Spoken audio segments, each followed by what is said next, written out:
welcome to another episode of Between the Pipes with Archie from All Everything Entertainment.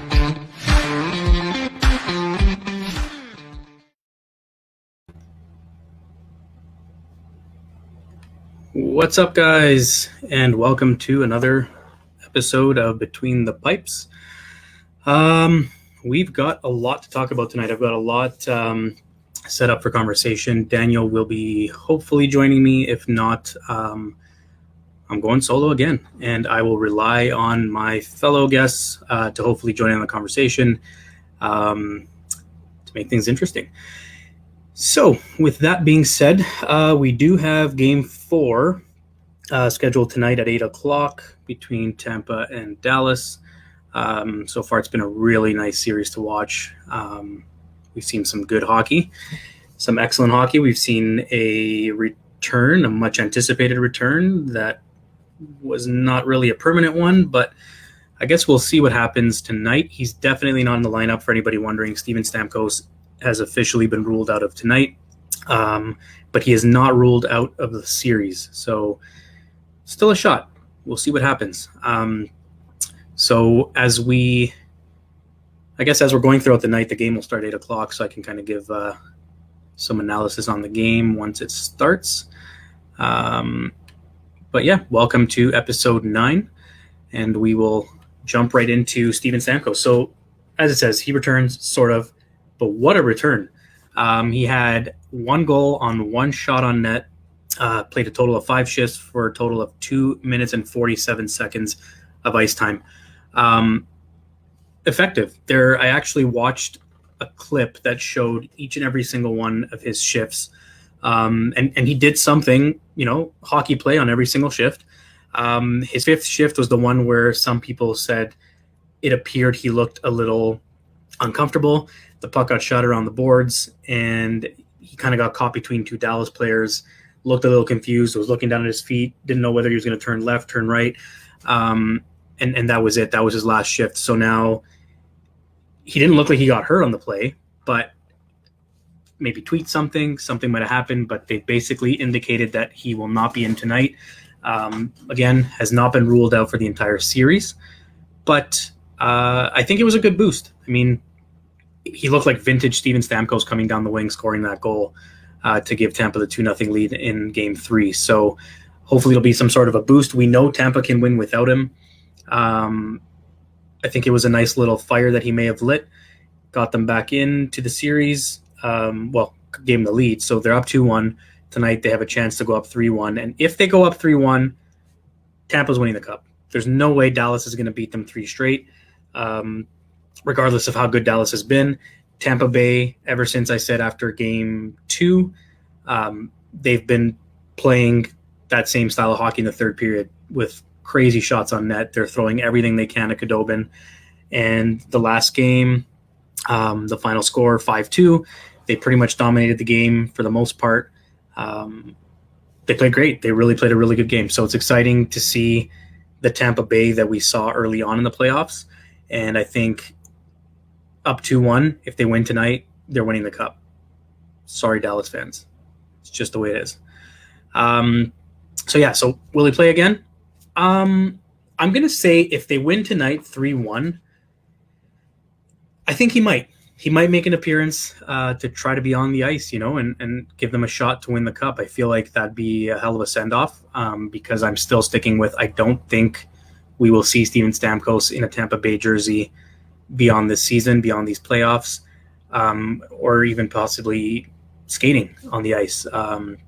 Depending on the severity of his injury and how his offseason goes, he's going to have a much shorter period of time to recover in hopes of making it back for next season. So it's up in the air, really. We don't know what's going to happen with him. I hope to see him back, and whether he's with Tampa or with another team, he's a great player, and we wish nothing but the best for him, regardless of how it all plays out.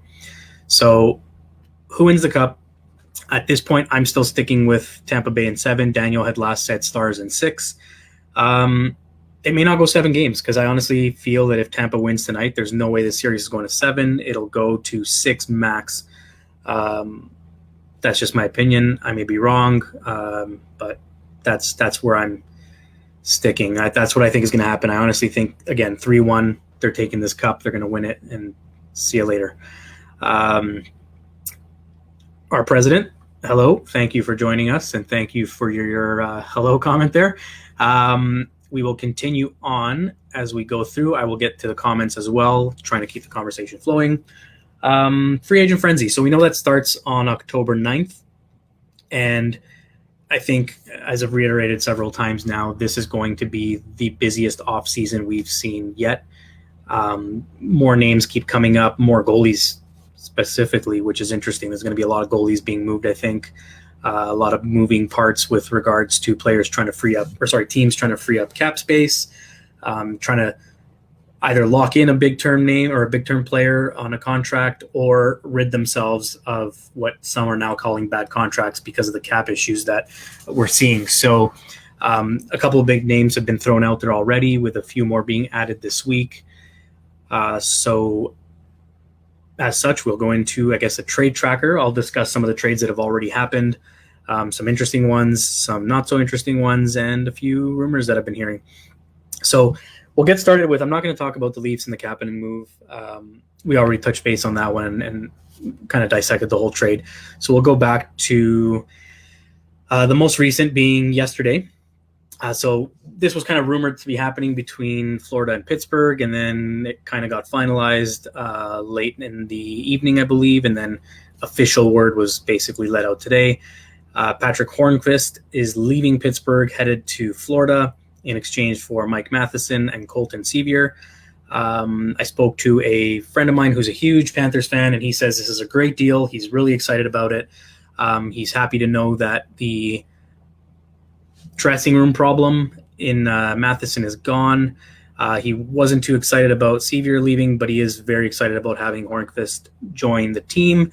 For anybody who's ever watched Hornqvist play, he's a grinder. Like, he's not necessarily Darcy Tucker, the way he played for the Leafs, but he's definitely a player that will grind and be a thorn in the side of anybody he plays against. So I think this is a good addition for Florida.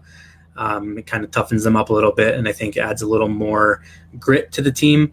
And I mean, if it is the case with Matheson being a problem in the change room, problem solved. They got rid of him. Then a week ago, we saw a trade that not many people are talking about, which I'm still kind of puzzled and shocked that it even happened, because it wasn't even rumored before it happened. But I guess that's how good GMs do things. They don't talk about things. It just happens. And when it happens, that's when the world finds out. So Eric Staal was moved from Minnesota to Buffalo for Marcus Johansson. Interesting move. I'm not sure where Eric Staal is at his point of his career, or Johansson for that matter. So I'm not sure who I would say won this deal, if there was a winner or if it was just a clean swap. But as we're talking, I am going to just pull up the Staal stats that I had here. So Eric Staal has been in the NHL for a while now. Was the second overall pick in 2003, as some of you may know, with Carolina.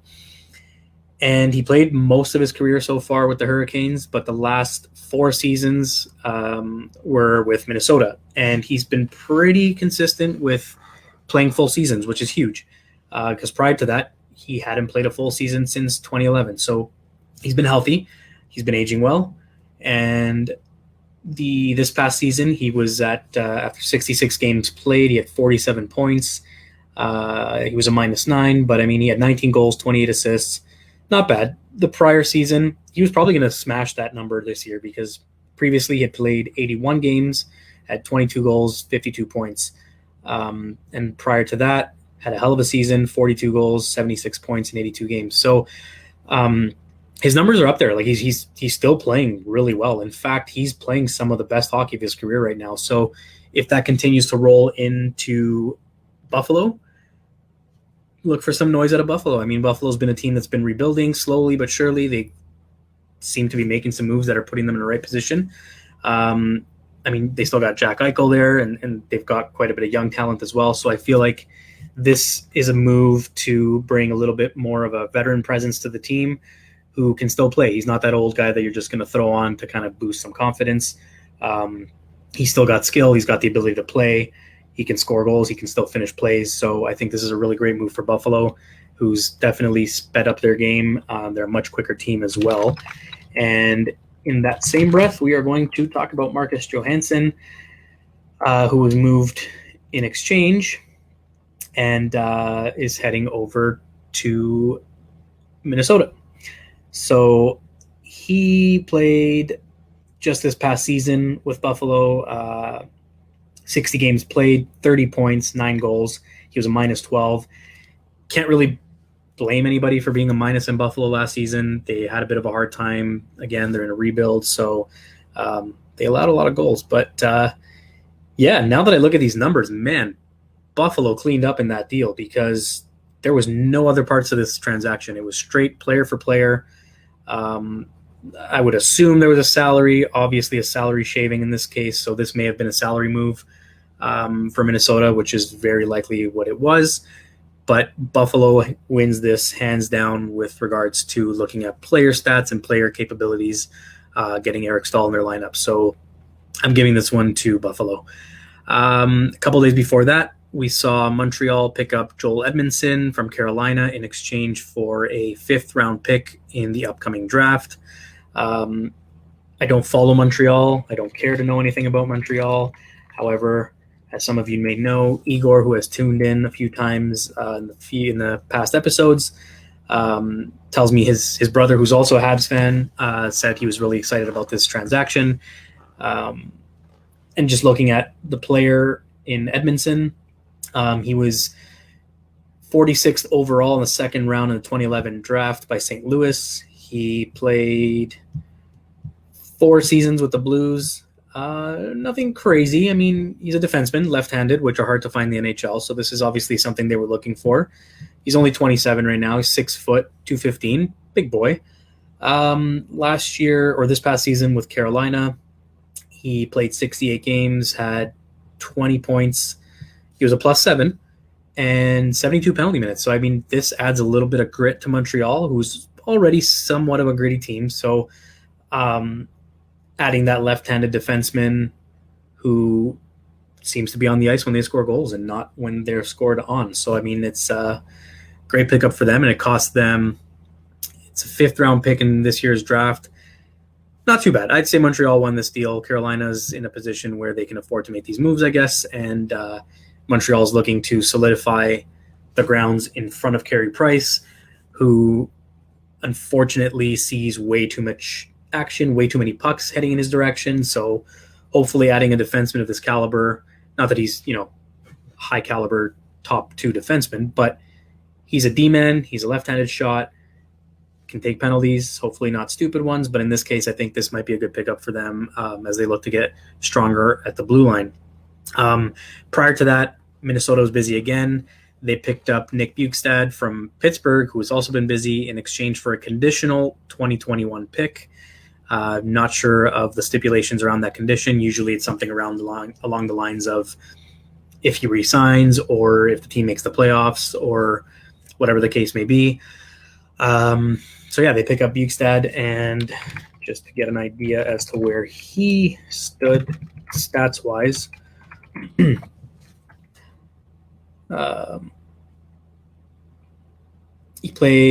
hasn't played much hockey. He has yet to play a full season. No, he played 1 full season so far in his career, and he's been in the NHL since 2012. He's only had 1 82-game season. Prior to that, 76 was his best, and then he's had a bunch of 50s, 60s, a couple 32-game seasons in a row, most recently. He split that season. So he split 2018, 2019 with Florida and Pittsburgh, having played 32 games for each team for a total of 64. Still nothing impressive. Misses a lot of hockey. He is a right-handed centerman, 28 years old. This past season, 13 games with Pittsburgh, 2 points, a goal and an assist. He was a +3. I guess that's why it's a conditional 2021 pick. I mean, this sounds like it's a gamble. I mean, he played for Florida, had his best season in 2017, where he played his full 82 games, had 49 points, 19 goals, 41 penalty minutes, and was a +5 on the end. So I think if this guy's healthy, he could be a great addition to their lineup. I'm not sure how deep Minnesota's four lines are when it comes to centermen, but this is one of those deals that might pan out, may not pan out. It's a gamble on either side. So I guess it'll all depend on how that plays out with regards to the pick. And then just before that, we saw a bit of a splash with Montreal picking up Jake Allen from St. Louis and a 7th-round pick in 2022.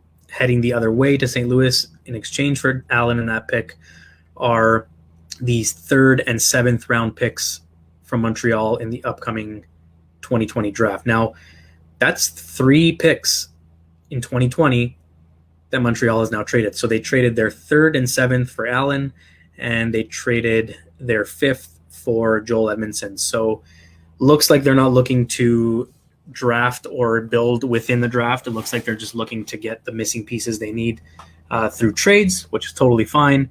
I think these trades were pretty decent for Montreal. I'm not sure how much we're going to see of Jake Allen, as again, this looks like it may have very well been a financial deal, more of a logistics trade to kind of help out with St. Louis being in cap trouble or whatnot, while also keeping in mind the expansion draft next season where teams will need to protect players. This kind of gives Montreal some options from a goaltending perspective. And again, I said what I thought there with Carey Price coming at a $10 million price tag. They may gamble and leave him unprotected, knowing that the expansion Seattle Kraken may not touch him, with other options coming a lot cheaper. That being said, do you take that gamble and risk losing Carey Price? I don't know. Not sure. I'd hate to be Bergevin, that's for sure. So Howie Shields, welcome. Him and Hoffman are going to light it up next year on that team. I agree. That's going to be a great addition.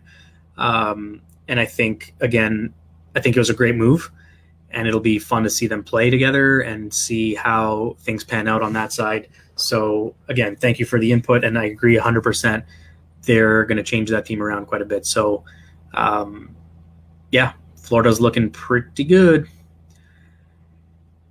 Tank, who do I got tonight? I'm sticking with my guns. I don't think Dallas is going to come out to win this game. I think Tampa's going to be riding the momentum from the last game, and I think Tampa's going to win this one as well. Now, that being said, if Dallas ties this game or the series up tonight at 2, this is going to 7 games. Tampa wins, it's going to max 6, potentially 5. That's my prediction on how far things go with regards to the series itself, and depending on who wins tonight. I think tonight is a very pivotal game as to where this game goes distance-wise. So in other news and headlines, my Leafs made some moves. Nothing huge. They hired Paul McLean. Senators fans might remember him, the guy with the mustache. So they've hired him as their second assistant coach, or third technically, but their second vacancy has now been filled. That was much rumored to have potentially been a position for Bruce Boudreau, which is clearly not going to happen unless Dave Haxtell gets the boot, which I don't think is going to happen. So with that said, now the Leafs have added Manny Malhotra and Paul McLean on the bench alongside Sheldon Keefe. And the addition of Paul McLean, I don't think will be a bench boss. I think he's going to be kind of watching from up in the gondola, seeing the team from a bird's eye view type of thing, and watching them play more and not being involved during the game as a presence, but more as a spectator and seeing what works best and where their problems are, and maybe be more involved in the back end. So I don't mind this problem at all, or not problem. I don't mind this pickup at all. I think that he has a bit of an old school game in him, not the Mike Babcock old school. I think he brings a little bit of a more of a grit and grinder old school type of coach. So I think, it's, again, assistant coach. How much influence is he going to have on this team when they're on the ice? Who knows? But I think he'll definitely help out with whatever he's doing behind the scenes, and maybe even being potentially an advisor for Kyle Dubas. Maybe trying to show Kyle Dubas that, hey, there's more to picking up players in the system than the Sault Ste. Marie Greyhounds, because that seems to be Kyle Dubas's old stomping grounds, and he seems to only recruit from there, which is kind of getting old. and he's passed up on some people because of those ties. So, Kyle, sorry, man. I think it's time to expand and broaden your pool of where you're picking up your players, because just looking at guys from the Sioux or who have some sort of tie or played there or driven through the Sioux is not going to cut it. So hopefully these changes are for the best. With that being said, today marked the opening of the NHL buyout window. Got some important dates that we'll discuss throughout as well. So the buyout window now closes October 8th at 5 p.m. Teams have until 5 p.m. on the 7th to tender qualifying offers to RFAs. So between now and October 7th at 5 p.m., I think we're going to see majority of the buyouts obviously happening with players that, or with teams that they already know they're walking away from contracts. They need to dump them. They know they're not going to be able to move them. We'll get into some of those players in particular in a few minutes. And I think the teams that are going to try to free up space by moving players are going to try to push obviously as much as they can to that October 7th date. And if nothing pans out and they're not able to make those moves, which there's also a few players that I think are going to be in that category, then we're looking at they have that window until 5 p.m. on the 7th to buy that player out. So I think there's going to be some teams trying to move players, and some teams are just going to say, see you later, cut their ties, put guys on waivers with the expectation of waiving and then releasing by buyout. So before getting into some of those players, a couple more things that I forgot to mention earlier on. The Leafs also, as I said, joining Keefe and Paul McLean today, had added on Manny Malhotra to the mix. And again, he'll be in the coaching team with Dave Haxtell and Sheldon Keefe. And as I'd mentioned, McLean, I feel, will be likely watching from the gondola as the eye in the sky. I also saw a couple of reporters on Twitter using that same term as the eagle's eye or whatever they may have said. So bird's eye view, like being the guy to watch from a distance, not so much on the bench side, and just being there as a consultant and maybe pointing out the errors or the issues that he sees and where he sees there could be room for some improvement. So back to the buyout stuff. Today we found out Bobby Ryan was waived by the Ottawa Senators. I'm not sure how Senators fans might feel about this. Bobby Ryan had a hell of a season, a hell of a couple of years there, actually, since returning to the NHL. One of the best stories of the NHL I've seen from when he kind of left and came back. He had some pretty decent numbers with Ottawa after the 2012-2013 season, where he was with the Ducks and ended up leaving the Ducks and going to the Swedish Elite League, where his played 11 games, had 13 points, so it kind of ended for him there. Had some personal stuff going on over the last few years, but he has definitely he was a factor player for Ottawa. He definitely didn't just coast in there. A year ago, 2 seasons ago, I guess, 42 points in 78 games, and prior to that, 33 points in 62 games. And this season that was just going on, a little bit of a rough go for him. 24 games, he had 8 points, 5 goals. His biggest downfall was 2 seasons ago, he was a minus 29. But again, this was on the Ottawa Senators, who was a team that was pretty much giving goals away like it was Christmas morning. So Sens fans may not like it. It's a lot of salary they're going to shed by doing this.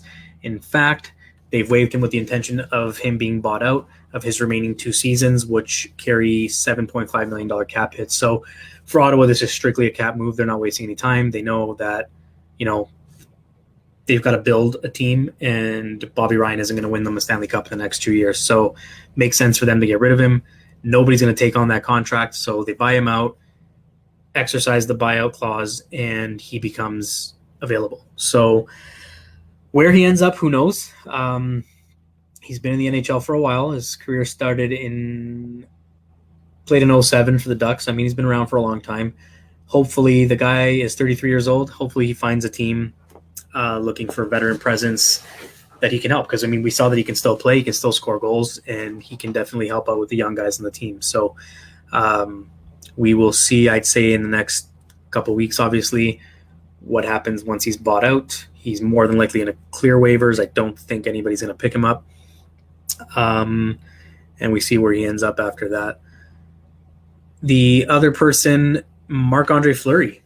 We've heard a lot about him ever since, and I call this when it happened, ever since that game where he wasn't played in the playoffs and his agent posted the picture on social media of the sword going through his back.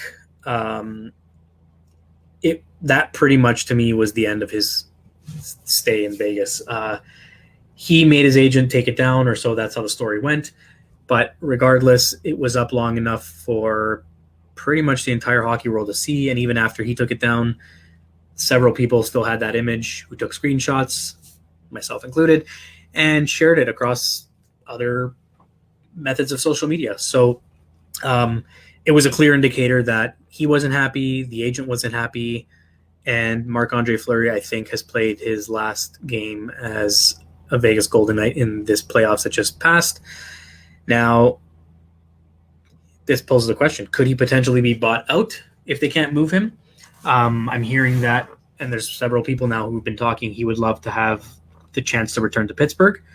Who knows? I mean, there's a lot of teams looking for goalies, so even if he goes back to Pittsburgh, Pittsburgh would have to make some movements as well to make room for him. But if they do buy him out, that leaves him with the ability to control how much money he's willing to accept if he's going to go to where he wants to go to. So it might be a move that makes sense for him if it ends up being in Pittsburgh, and it might help Pittsburgh out too if he's willing to take a lesser salary just to be able to play in Pittsburgh again. Who knows? I'm not sure. I thought he had left on bad terms with Pittsburgh, but it sounds like there's maybe not as bad blood as I thought there would be. So he's another one who may be on the move. Actually, I'm willing to bet he will be on the move. It's just a matter of where. More goalies talked about in the NHL today. Corey Schneider from New Jersey and Henrik Lundqvist. The reason why I'm putting these two guys together in the header is that right there. So the Devils are apparently shopping Schneider around. They may waive him if they can't move him with the intention of buying him out. Reason I've put these guys together is that apparently the Devils have interest in bringing in Lundqvist if the Rangers buy him out. So we could see, again, lots of moving pieces here. But if things go the way it's rumored that New Jersey is hoping for this to go, they try to move Schneider. If they can't move him, they waive him, clears waivers, they buy him out, and they hope that New York buys out Lundqvist, and they take on Lundqvist. Now, New York doesn't have a problem walking away from Lundqvist because they've got Georgiev and what's his name? Drawing a blank. Georgiev. Somebody help me. Just have to look this up, whatever. Georgiev and Shesterkin. So with those two goalies in mind, they don't really need Lundqvist. And, Henrik has done his time. I think he's at a point where he may retire, or someone had said that he may consider going to Europe and playing out whatever time he's got left in Europe because he just doesn't care for the NHL anymore, or maybe he just feels like he's not there anymore. I mean, he's 38 years old, and as a 38-year-old goalkeeper, he hasn't shown any signs of slowing down. But again, why not, right? Like if he's got interest to go to Europe, I'm sure Europe, any team in the KHL or anywhere else really would pony up and offer him a hefty salary that he may not be offered in the NHL. So why not give it a shot? So it'll be interesting. A lot of goalies, a lot of talk about goalies. The Leafs were also rumored to be potentially shopping around Freddie Anderson. So we'll see what happens. And we'll see how many goalies actually get moved and if any goalies are picked up off waivers, because that's another option for several teams as well. So we will take it from there. And at this point, I'd like to welcome Daniel to the show. Hey. Thank you for joining. Yep. So I was just going over some potential trades and rumors that I've heard over the last couple of days I'll just bring up some of these banners. So I'm not sure how you've been following what's been happening today. So we know free agent frenzy begins October 9th. And there was a couple of trades that happened. Some big, some not so big. Hornqvist to Florida in exchange for Mike Matheson and Colton Sevier heading back to Pittsburgh. I talked about the Eric Stahl trade, which a lot of people didn't really mention or talk about, with him going to Buffalo from Minnesota for Marcus Johansson. I wasn't sure how that deal was, who won that deal, but after looking at the numbers, man, Buffalo scored. How about the Petrie being on the Canadians? Yeah, I believe I just read that as well. 4 more years, was it? Yep, 4 more years. I just added it up, and then it disappeared. I'll bring it up again, but I don't know the exact numbers, but it's 4 years, and where is it? 4 years, $25 million extension. Okay, so Montreal's not the money to spend, apparently. And then they announced that Stamkos is out for tonight. Yeah, I saw that, and I mentioned that as well. Just going through. So these are some of the moves that were made in the past week. Montreal was pretty busy. They also picked up Joel Edmondson for a 5th-round pick. Now, I mentioned Montreal has now traded 3 picks in this upcoming draft. So they moved the 5th-round pick for Edmondson, and prior to that, they had moved 2 picks for Jake Allen. So that's 3 picks that they're not going to have in this round. So I guess they're just looking for whatever pieces they need outside of the draft, which can be a gamble. But, I mean, if they're getting what they're looking for, then why not, right? Yep. So just did you talk about how Patrick Laine is on the trade block? No, he was another big player that I was going to name as well. So we've been hearing rumors all week that first it was just what if, and then it became we're shopping him around. So I think Winnipeg has straight out said they're willing to move him if the right offer comes their way.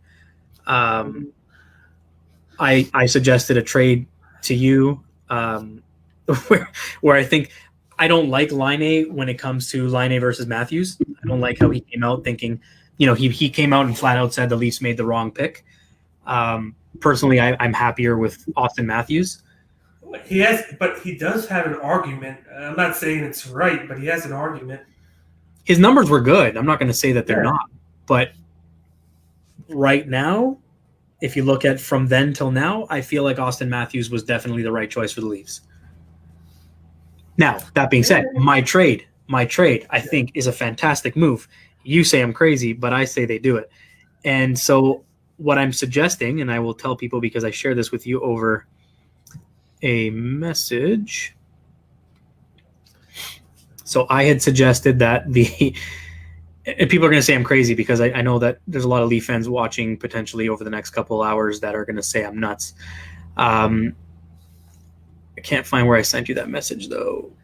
But I got this article up. It's like 5 potential teams. Okay, we'll look at that in a sec. Here, I've got my trade here. Yeah. So I had suggested that if the Leafs were to express interest in bringing Patrick Laine to Toronto, I suggested trade Nylander, Janssen, Jeremy Bracco, heck, even Timothy Liljegren, and their 1st-round pick that they just got in the Kapanen deal for Patrick Laine. Now, not with the intent that that's all they're doing.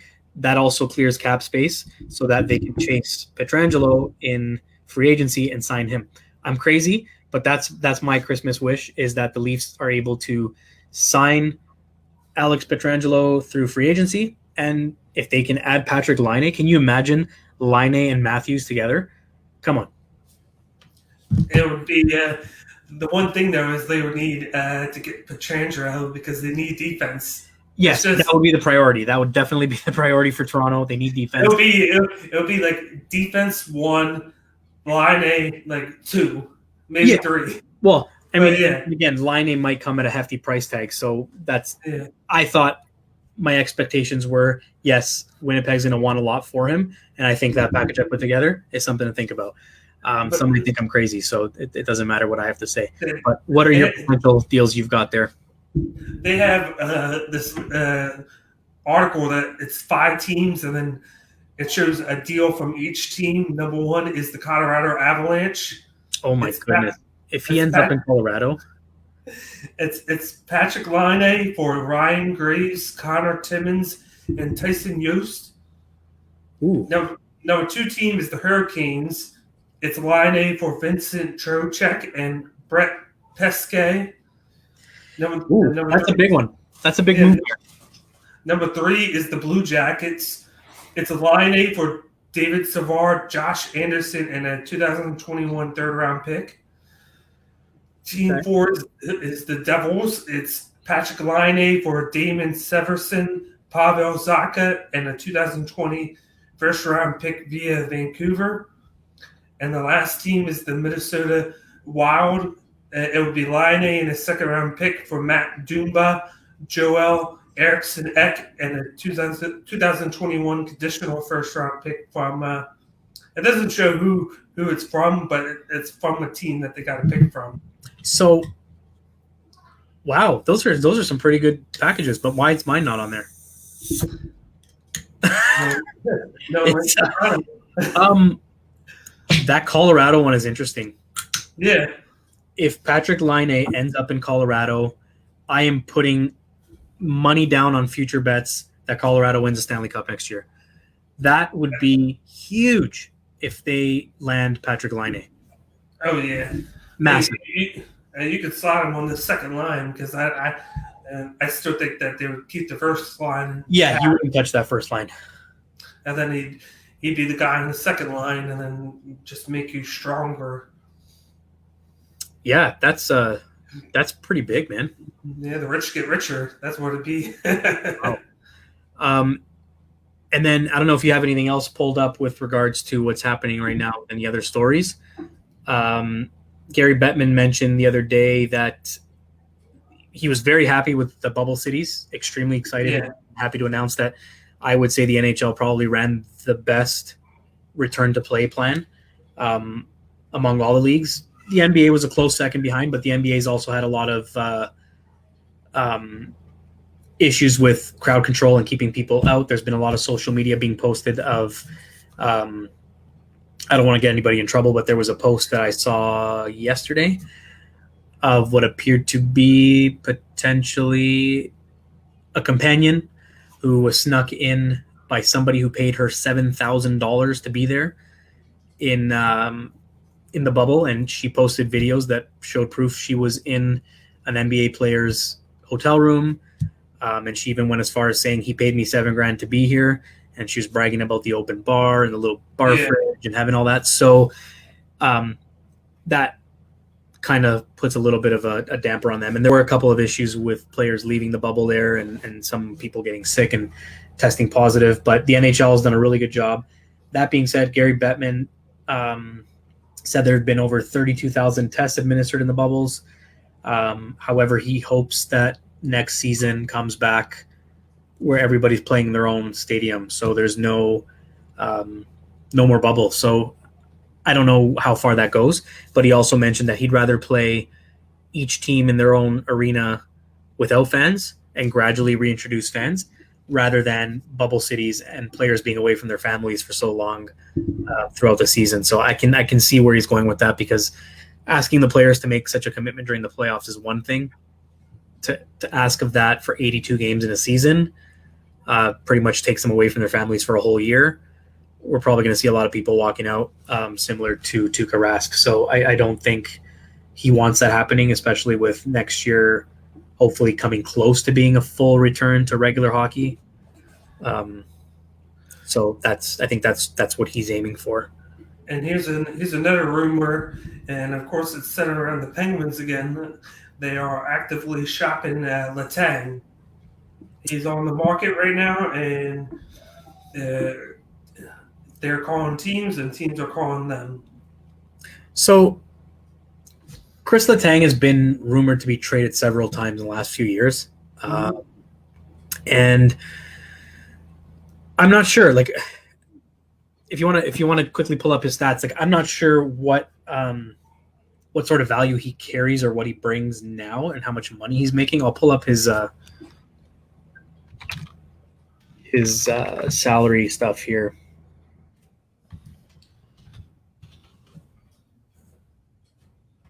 Stats. So Chris Letang right now is making $7.25 million, and he's currently signed through to 2021-2022. He also has a modified no trade clause and a no movement clause. Details are he's got 18 teams that he's allowing to be traded to. So half the NHL he's willing to be traded to. It's a lot of money, man. Yeah, He's 33.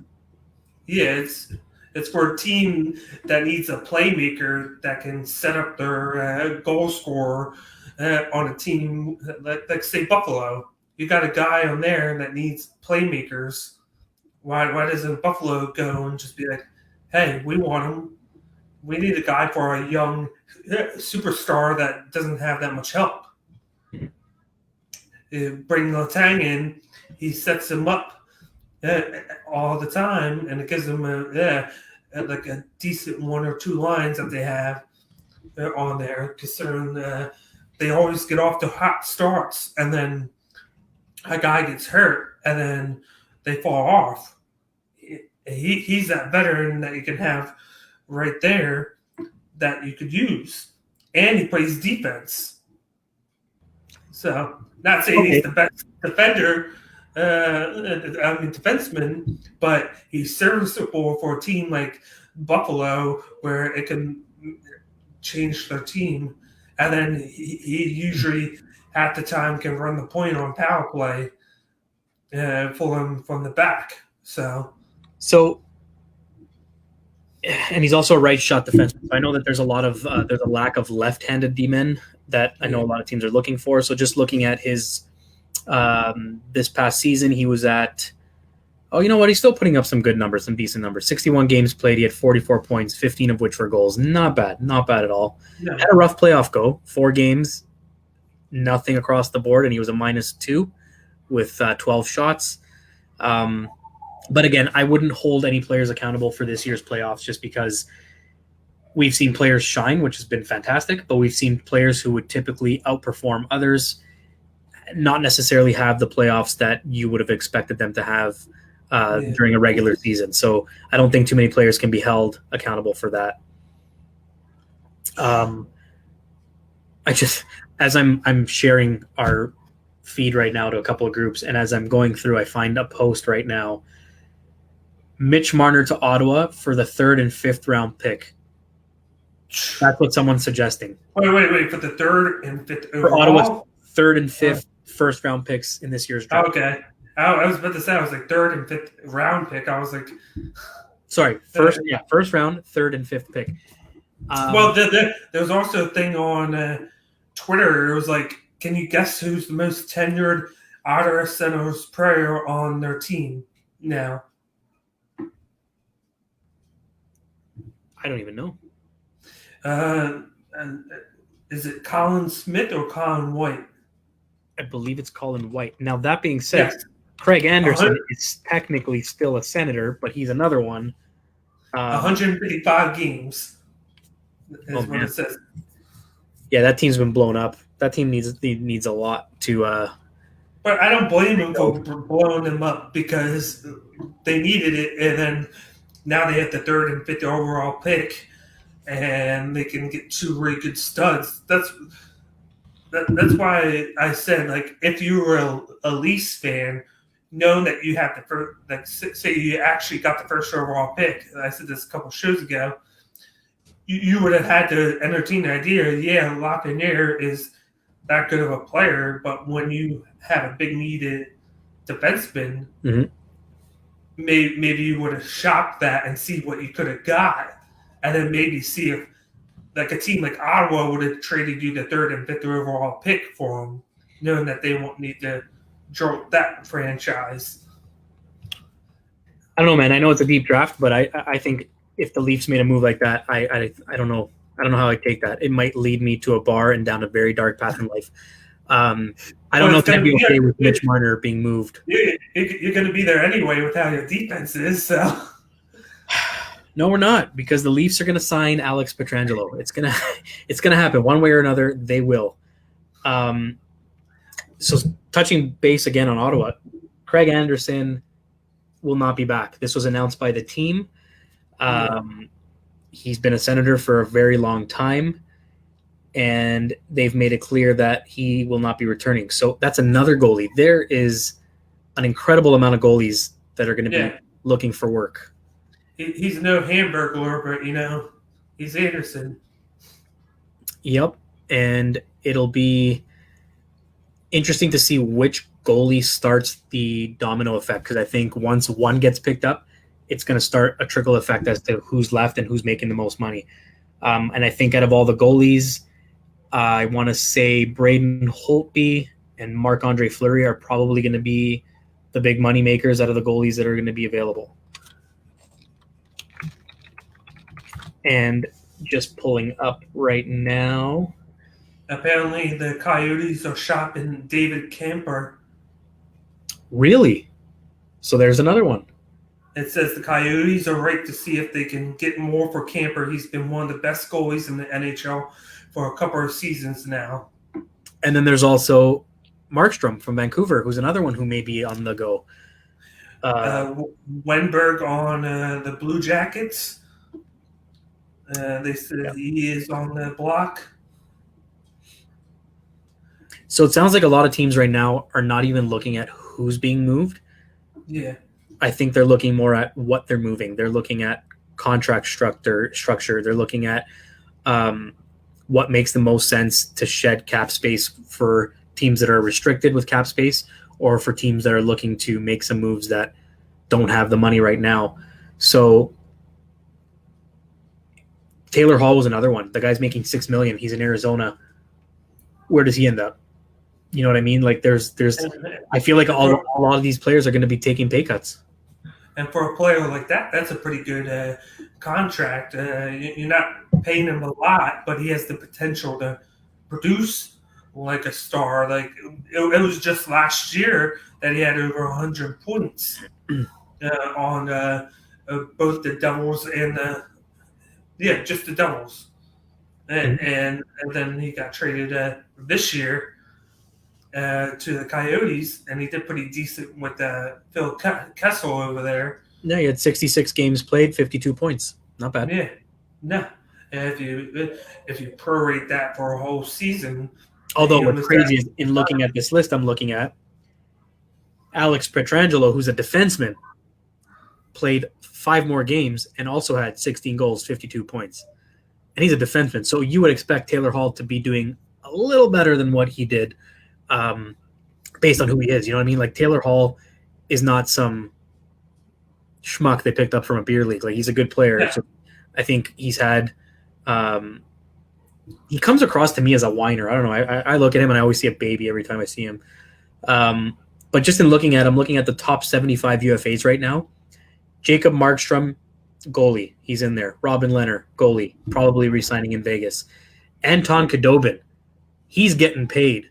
Dallas is not letting that guy go, and he is getting a pay raise. He's only making $2.5 million right now.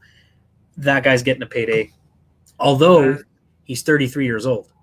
And I see voluntary workouts for clubs can begin on October 15th.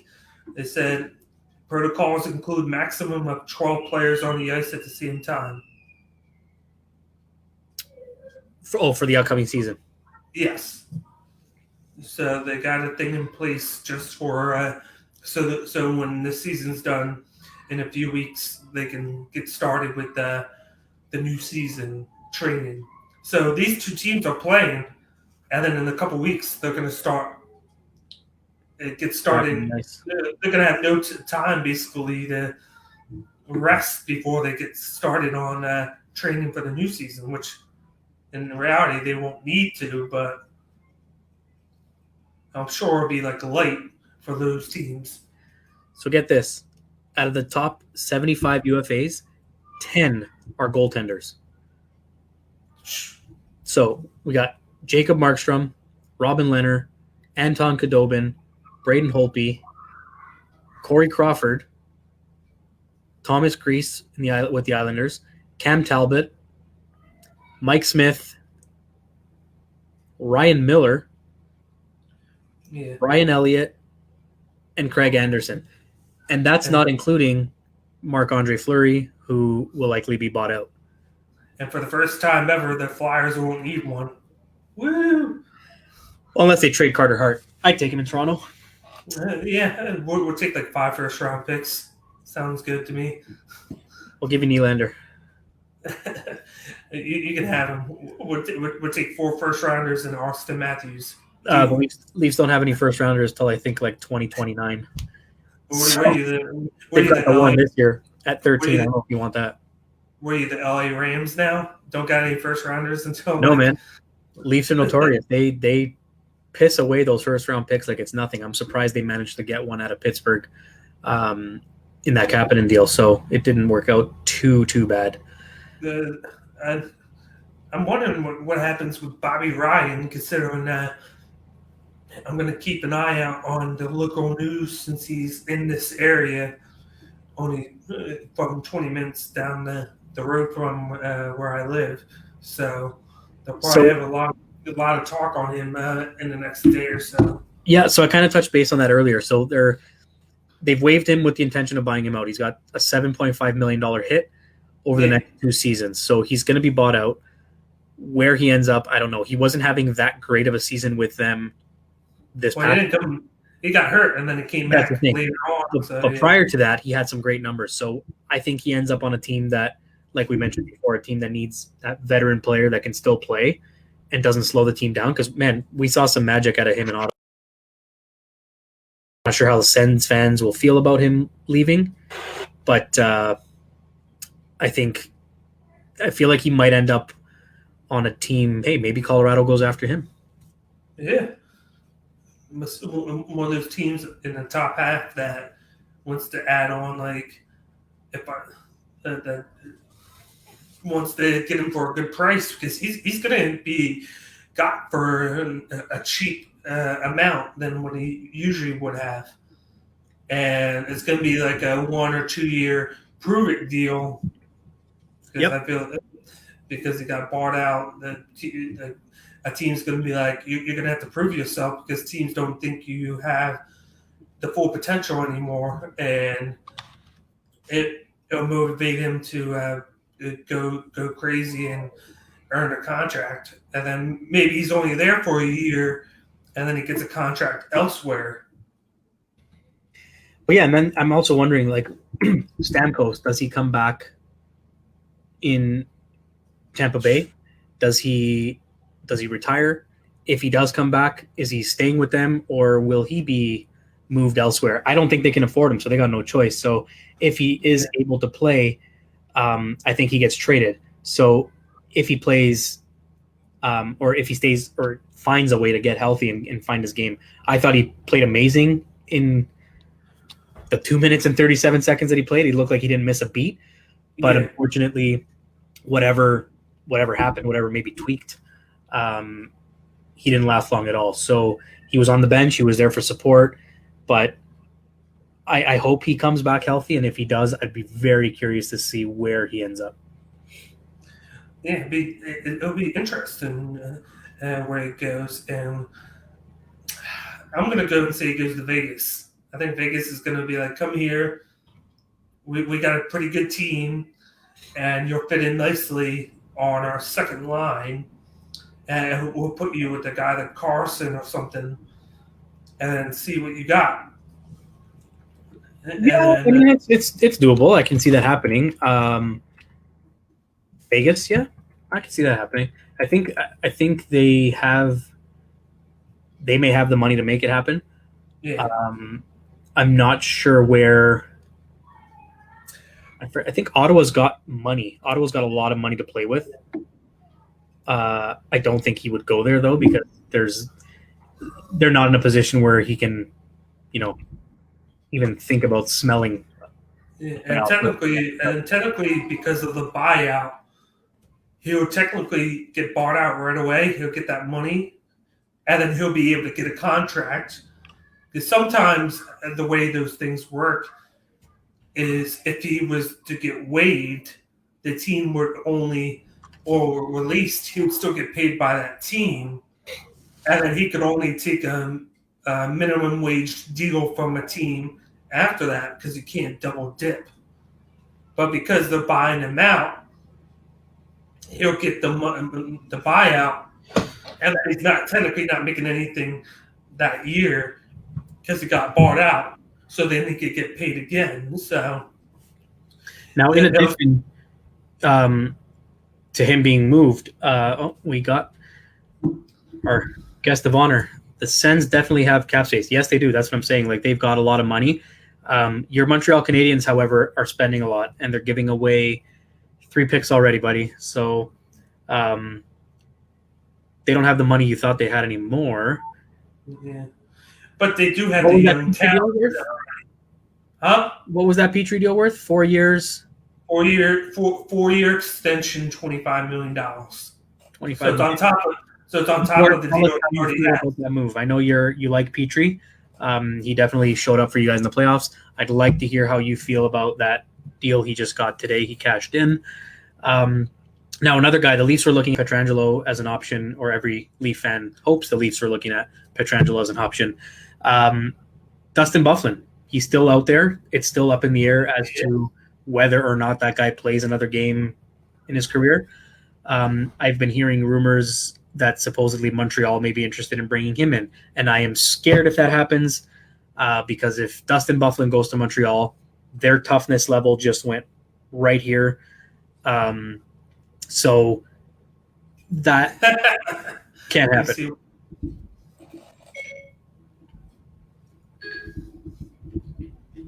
What? No. What about Petrie? You need goal scorers, man. You need guys that can make things happen. And Carey Price, closest he gets to a goal is being in goal. So, and Dustin Byfuglien, man, he's going to the Coyotes. What are you talking about? They're gonna form their team dirty there. Him, Phil Kessel, and Taylor Hall. All outcasts. They're gonna be called the Phoenix Outcasts now. The Misfits, and he's 35 years old. So with a year off, I wonder how much that's going to hurt him. Prior to his injury, he had played in 2015, 2016, and 2016, 2017. He had 81 and 80 games respectively, 53 points in one, 52 points in the other. Then he played 69 games in Winnipeg and had 45 points still, plus 15, which is huge. But he hasn't played. He played 42 games in 2018, 2019, and that was it. And he was at 31 points when he got hurt. And we never saw him again. Now, I'm still curious to see what the real reasoning behind him not playing is. I heard that he was cleared to play and he refused to play in Winnipeg. Then I heard that he felt ready to play, but Winnipeg said they didn't want him because they didn't think he was ready to play. So I've heard different sides from both ends as to what the real reason was between Byfuglien playing and not playing. So if he chose and opted to sit out, that's one thing. But if the team said, hey, man, we don't think you're ready, that's a different story. So I hope to see him back. I'd love to see Big Buff in a Leaf jersey because, man, that guy is a train. Like, when he hits, you know he's there. Earlier on, I was talking about Stamkos and his very short and limited return to the playoffs. I found an article that basically broke down shift by shift what he did, and it was 5 short but great hockey-related shifts that he had. And his goal was just something of epic proportions. So I'm not going to share the video because I don't want to get slapped by the Facebook police or the YouTube police. So I do have an animated version of the goal without video footage that should work. What you should do is sing like Anthony. No singing here. Not on this show. We don't sing here. So here is the goal We'll let it refresh a little bit. But this was vintage Steven Stamkos. Like, look at this guy go. Look at him go. Does that look like a player who just came off a severe leg injury to you? Like, look at this. Blows right by him. Snipe. Boom. And that's all he was able to do that night, unfortunately. But You want to know why he's not producing? Because he has long hair. He was producing when he had short hair. he grew his hair and his beard, and it looks like he has not missed a playoff game. So good on him for doing that. They did deem him unfit to play today, but they didn't say why or what. Okay, here. I was wondering what he was going to say. So Weber, Edmondson, and Dustin, hopefully. Oh, man, watch out. That's what I'm saying, man. You know, I got to choose my words wisely because this may be a family show, but Montreal Canadiens, just in general, anybody wearing that jersey to me looks like a giant PU. And now they're going to get scary. I mean, if they've got size back on their blue line and they're somehow able to add Byfuglien, they'll be a team not to be reckoned with. And unfortunately for Toronto fans, they are in the division together, so I'm not looking forward to that happening because I do not want to see Byfuglien lay out Austin Matthews. I was trying to find some more insight on the Pittsburgh trade with Florida on Matheson. A buddy of mine is a Panthers fan, and he said that Matheson was actually bad news in the change room. So he's actually really happy that that trade was made. Here it is. And that move there it wasn't just, it was Matheson and Sevier for Patrick Hornqvist going to the Panthers. Now, Mike Matheson, I don't think I'm going to find too much information on this, but Yeah, I am curious. And then Seaver, he had 6. Okay, so we know that it was also a bad contract, which I think a lot of people are happy about. Oh, man, he has 6 years left at $4.875 million on that contract. Who? Matheson. So that explains why Colton Sevier was also included in that deal. But wow, Florida did this with that contract, and they get Patrick Hornqvist in return. So Florida definitely wins that deal hands down.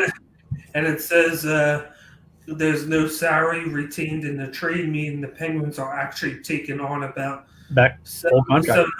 $700,000 in salary for the season.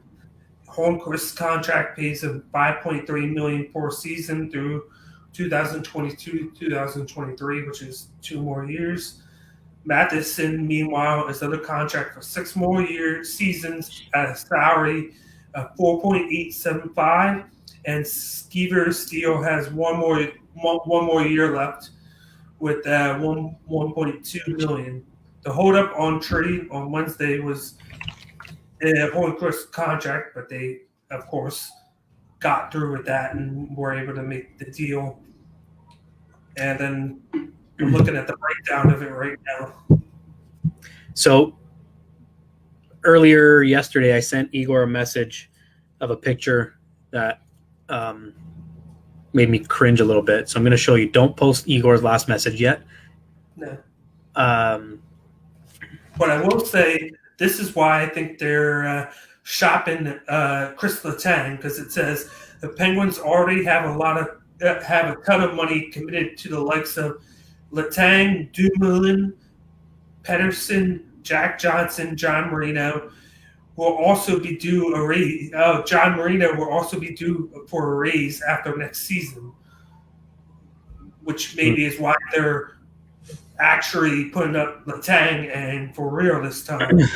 Okay, makes sense. Because you can't be paying all those guys, especially when you just bring in this guy in and then you have to pay Marino. Yep. Oh, Dallas has just scored to take the 1-0 lead. That's big. And I believe it was Klingberg. Should have been Kiviranta, but he'll score the second one. He's usually the second goal scorer. Yeah.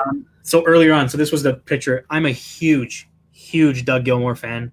Yeah. He was my player growing up. Him and Wendell Clark, my two favorite Leafs of all time. Until Doug Gilmour went and posted this yesterday or 2 days ago on Twitter. Why? His post was, Habs fans, you asked for it, so here it is. And he posts this picture. It broke my heart. It shattered me. Doug Gilmour should have never, ever worn that hideous jersey in this picture. And of course, I sent this to Igor because I knew he would love it. And so now that explains this. Yeah. So it should have never happened. I didn't mind that he went to Chicago. He made his rounds, but when he went to Montreal, I have no words. Should have never happened. Dougie, I know you're not watching this, but you can't do that, man. Should have never gone to Montreal. And then he came back to Toronto for a split second, and his career ended on the most awkward knee-on-knee collision I've ever seen. I counted down those minutes to see it happen, and it lasted like a whole 30 seconds. He must be drinking or something. We just talked about that, and I asked you, how do you feel about this extension? And this is where I said, you guys are running out of money. So, yeah. How do you feel about that? Petry's a good player. Is he worth $25 million over 4 years? Lay off the Canadian Molson right now. That's all they drink in Montreal. I bet it is. As Habs. Someone's got to pay the bills. They have it here at the liquor store, and like they have like just the tall cans, and it's like $1. So like, but here they have they have the can and they have the Flyers on it because it's of course it's the BO of the NHL, and then of the Flyers. So we have like a can with the Flyers players on each can. And then during hockey, I usually drink that when I'm watching a game, and then it's like $1 for like a tall can. And I'm like, okay. I was like, I'll get 3 of those, and then I'm good for $3. As a Flyers fan, you probably need a lot of those because I'd be drinking too. You know it. I was trying to find to make things interesting, some of the most bizarre, ridiculous rumors that I've seen, and I can't find any. I'm shocked.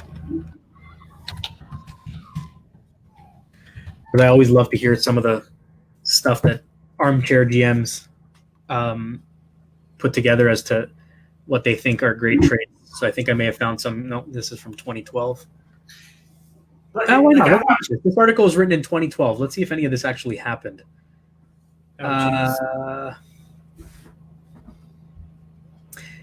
Evander Kane.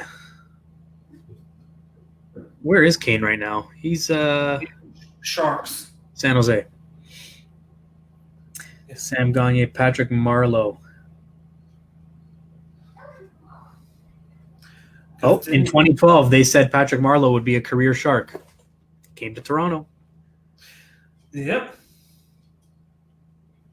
In 2012, it was a rumor that Jarome Iginla would be traded. He got traded quite a few times. In 2012, Eric Lindros was rumored to be heading to the Rangers. Again. And then someone suggested to the Colorado Avalanche. Never happened. In 2012, Bobby Ryan was rumored to be heading to... Doesn't say where. Potentially New Jersey, because that's where he's from, Cherry Hill, New Jersey. Yeah. So that's what some of the guys were saying back in 2012. Vinny Lecavalier to Montreal, the trade that never happened. Igor, how would you have loved to have seen Vinny Lecavalier as a Montreal Canadian? Be curious to see what he says on that one. And by the way, thanks for tuning in last night.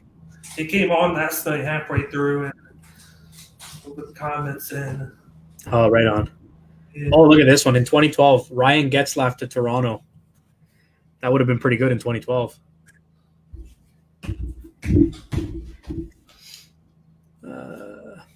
Yeah, who drafted King? He went to the Sabres, but who drafted him? Was it Columbus? Who's that? Kane, not Patrick Kane. Evander Kane. Who was it? Evander Kane was. It wasn't the Jets, was it? Evander Kane was drafted by the Thrashers in That's 2000. what it was. Atlanta. Yeah. He got drafted by them. And he didn't do too bad there. He played 2 seasons there. Yeah, I think he left right when they were getting ready to go to the. Yeah, he's a guy who hit his peak late because his best career numbers were the last 2 seasons with San Jose. Didn't they have him and Kovalchuk? Oh, he had a great season in 2011. Yes, and Heatley, Danny Heatley was there too. Yeah, before he went to both. Crashed his Ferrari, didn't he? Huh? Heatley crashed. Didn't he crash his Ferrari and kill his teammate or something like that? Something like, yeah.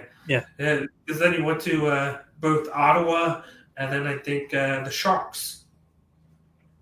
Yeah. It's too bad. He was a good player too. Yeah.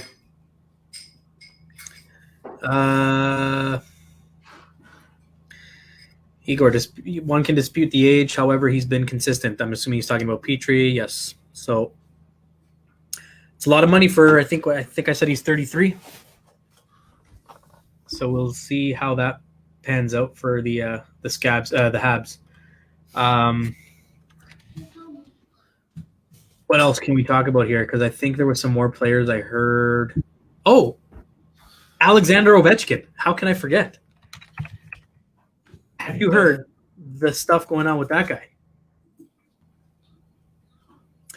So he is now 35 years old. Oh, yeah. So Alexander Ovechkin is now 35 years old. Yeah. Apparently, the Caps offered him something. I don't remember what, though. They made him some sort of a contract offer, and he said no because he wants $12 million. You know what I think is happening? He's looking at Toronto's roster, and he's saying, okay, Toronto. Mitch Marner is making $10 million or $11 million, whatever it is. If you look at it that way, OV is worth $12 million. He's not going to get $12 million. No chance. If you're going to go by those numbers, then somebody's going to get like 16 after he gets that 12. Like Nick McKinnon, Draisaitl just won MVP. He'll be like, I won 17, you know.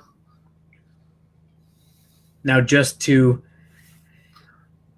touch base on Mr. Ovechkin, who just celebrated his birthday, check out how this guy celebrated his birthday. This guy knows how to party. This was his entrance to his own birthday party.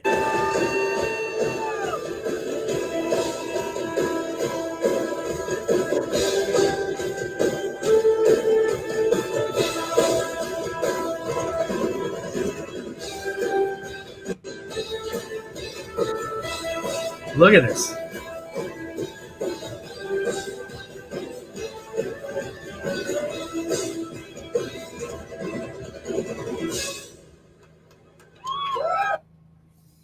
Did you see what it said on the bottom? No. It said "Alone Together." That's going to be us when YouTube bans our show. Well, there was nothing on there that could be banned. That was a public post from someone's Instagram, so it shouldn't be a problem. That was his entrance to his own birthday party, 35 years old. I'm surprised he didn't have the Stanley Cup with him. But he lives life, man. You're drinking one beer at a time from that Stanley Cup. Yep. That's he definitely did not waste any of that opportunity to celebrate in style. I wouldn't either. I'd be all about that. Yeah, man. You know what? Like I said, I was really happy for him when he won. I think he was the one player in the NHL who hadn't won, who deserved to. And I'm happy that he won, and I'm happy he got to experience that. He needs to slow down now because now he's got these expectations that he's going to surpass Wayne Gretzky, Sir Wayne Gretzky, and his records, which will not happen. They also played a showdown on NHL 2020 on PlayStation, and Wayne Gretzky beat him as well. And I believe it was an overtime winner. So Alex Ovechkin needs to take a seat in the back seat there and understand that he is not going to be the next one. This guy's crazy. Lafreniere, if New York does not take him, which I've had several heated discussions and debates about, I personally think if I'm the Rangers, I trade that pick to Ottawa for their 2 picks, considering they don't need Lafreniere, and Ottawa would give that trade in a heartbeat. But you listen to what you're saying, right? They don't need the pick. But then when I said Toronto should do it, you said they need Lafreniere, even though their front line is better than the Rangers. But you're saying Toronto should do it for a Mitch Marner. No. Oh. So what were you suggesting? No, I said Toronto should say they had the first pick. They should trade. They should trade it for the 3rd and the 5th. If Toronto would have got that first pick? And you said... Yeah, I said no.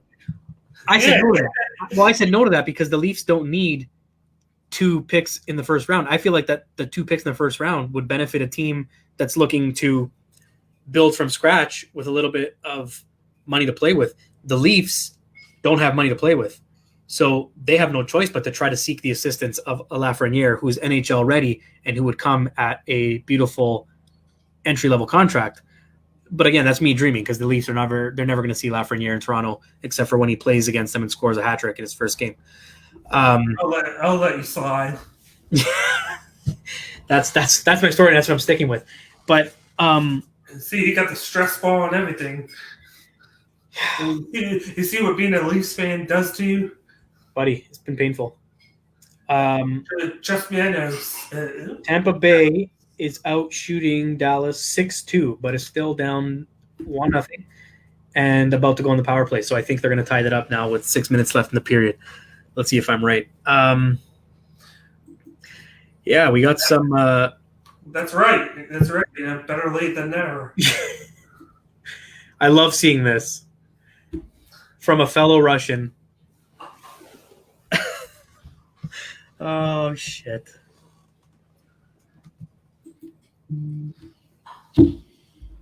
He will not be breaking Gretzky's records, Igor. Come on. Now I think you're on the same drugs.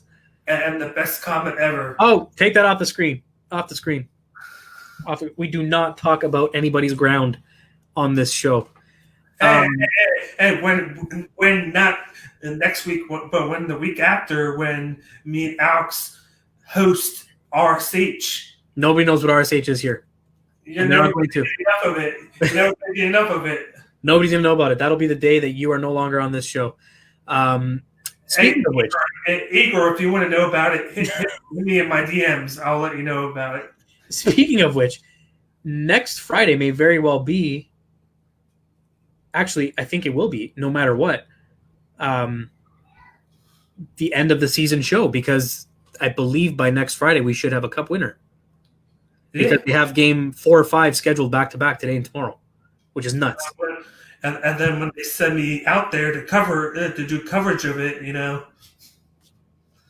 Where are you being sent for coverage? And they're going to send me into the bubble. I thought they were going to change the schedule. So there's game 4 now, game 5 tomorrow. So Let's say Tampa wins tonight. They could very well win the Stanley Cup tomorrow. I don't think this series is going to go 7 games anymore unless Dallas ties it tonight. That's what I also mentioned before you joined us. I think if Tampa wins tonight, they're winning the Cup. There's no way they're going to cough up 3 games to Dallas. It's still 1-0. Yep, they're on the power play right now with a minute left. Half the power play is gone.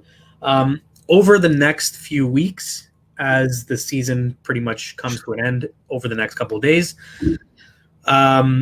some might say that what's there to talk about on this show, right? So I'm looking at a few things, trying to line up a few interviews. I don't want to jinx myself with some guys that I've been working on booking for interviews. I really hope some of them come through. That being said, I also have some little tidbits, little things that we're going to do on the show. I might get you to join in. You can do some from your end and I can do some from the other. We can kind of have like a challenge. You remember back in the day when they had those commercials, I think it was McDonald's, where they had players shooting from like, they were calling their shots and it was like off the scoreboard, off this, off that, in the net.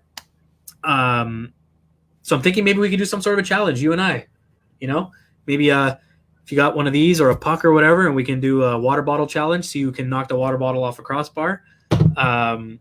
I got my Bill Barber signed hockey stick. There you go. I've got my, actually, right here is my, I don't know if you can see it, my Nazem Kadri game used stick. That might be the one that I used to It's just Kadri, snipe. Yeah, I've got a couple good ones there, but Kadri's the better one. He's not even a Maple Leaf anymore. I think he will be a Leaf again. The only maple he uses is the maple syrup he puts on his pancakes. I don't even think he eats pancakes, man. He's in Colorado now. He has to. No, man. That was his. That was his big thing when he was in Toronto. Was he couldn't, he couldn't find the right diet that worked for him because I can't remember what it was, but he. Besides the obvious, I think he doesn't eat pork, but there was also, I think it was something with the carbs, and they had a hard time with him. Oh, goodness me. I'm sorry to any Leaf fans that are watching right now. I am not responsible for this man and his comments. Mitch Marner and Morgan Rielly to Montreal. You guys don't even have enough of a roster for me to even consider that if I was in charge of making such a foolish move. Oh, by the way, I know it's not hockey, but congratulations on the Blue Jays. I will say that. On clinching. They clinched it last night. They did. And the magic number was 1 last night, and they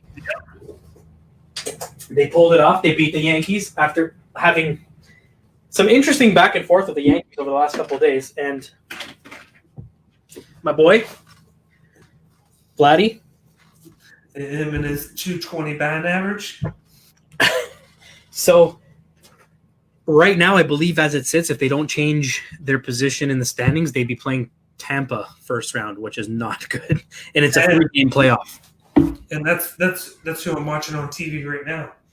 It would be a 3-game playoff. Because Tampa's playing Philadelphia right now. And Philadelphia is up 4. Never mind. I was going to say it was 4-3 Philly, but now it's tie game. Yeah, so I'm excited to see the Jays in some postseason play. I have zero expectations for them. For me, it's more I like the fact that this young team is going to get a taste of the playoffs.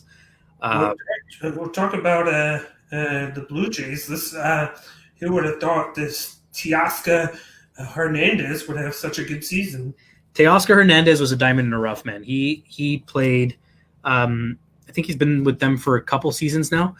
Did they trade for him or trade as like a secondary part of a trade?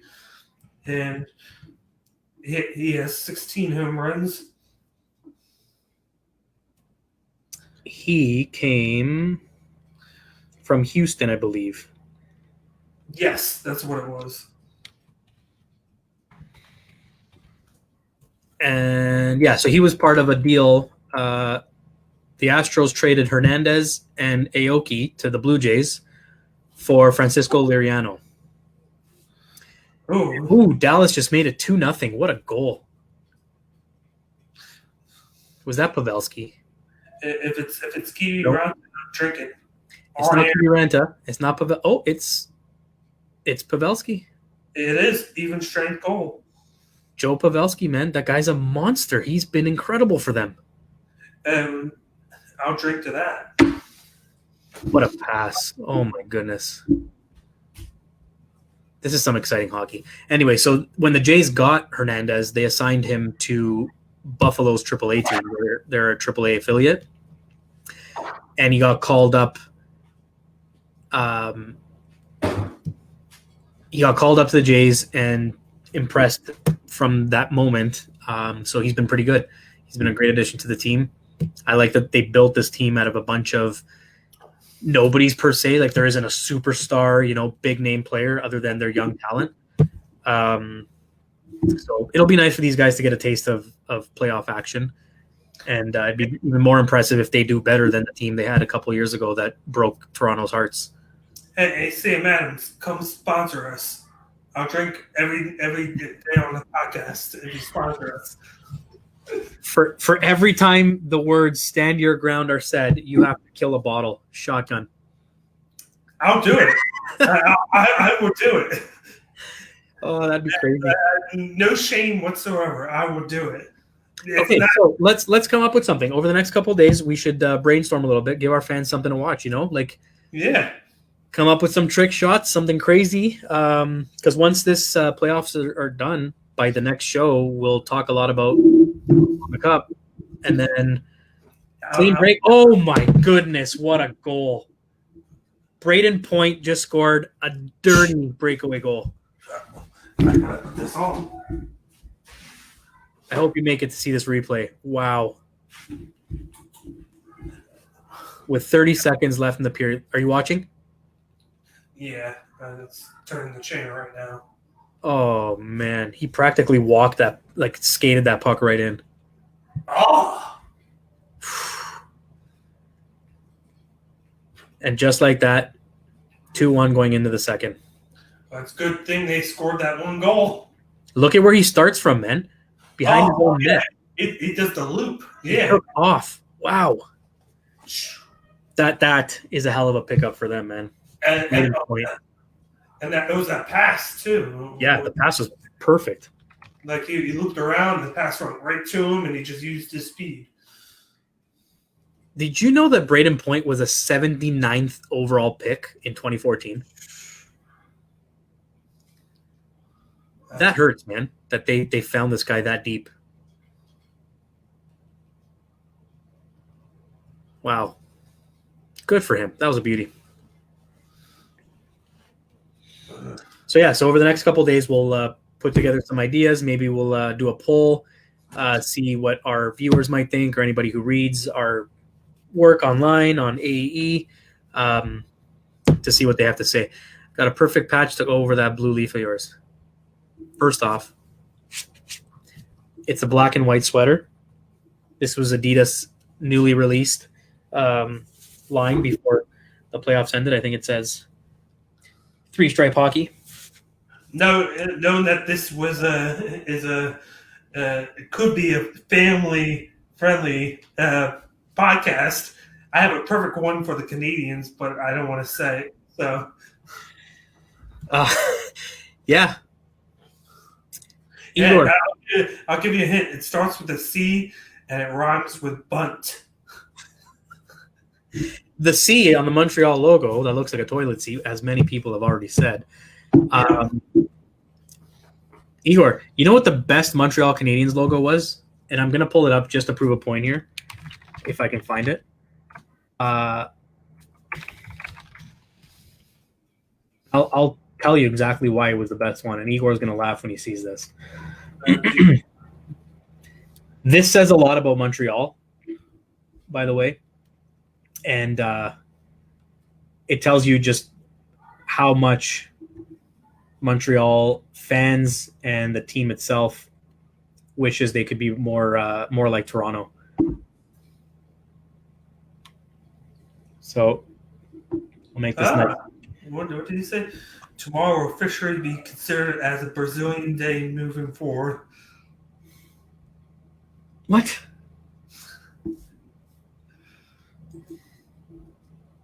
I'll let him try to figure out what he was trying to say. Anyways, back to what I was saying. The best Montreal Canadiens logo that Montreal has ever had is this right here. Where'd it go? Right here.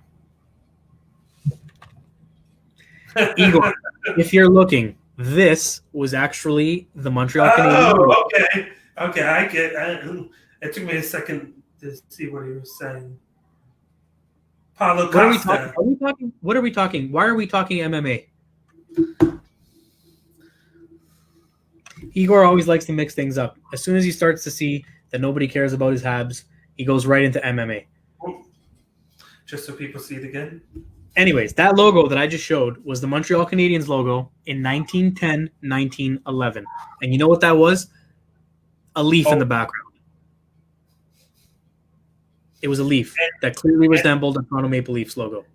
An old maple leaf. Yep. So that tells you the Habs have always wanted to be. That's how long it's been since the Maple Leafs have won a cup. Yeah. Hold on. Before you get to that, you want to bet right now Igor's next comment is going to have to do with how many Stanley Cups you guys have? How many Stanley Cups do they have? Actually, no. Nope. He comes out and surprises you with the smart. Oh, it's coming. It's coming. I know Igor well. There's still been no determination on this. They were ambitious to set aside a potential start date of December. And then Gary Bettman was quick to say he will not be surprised if the season starts in January instead.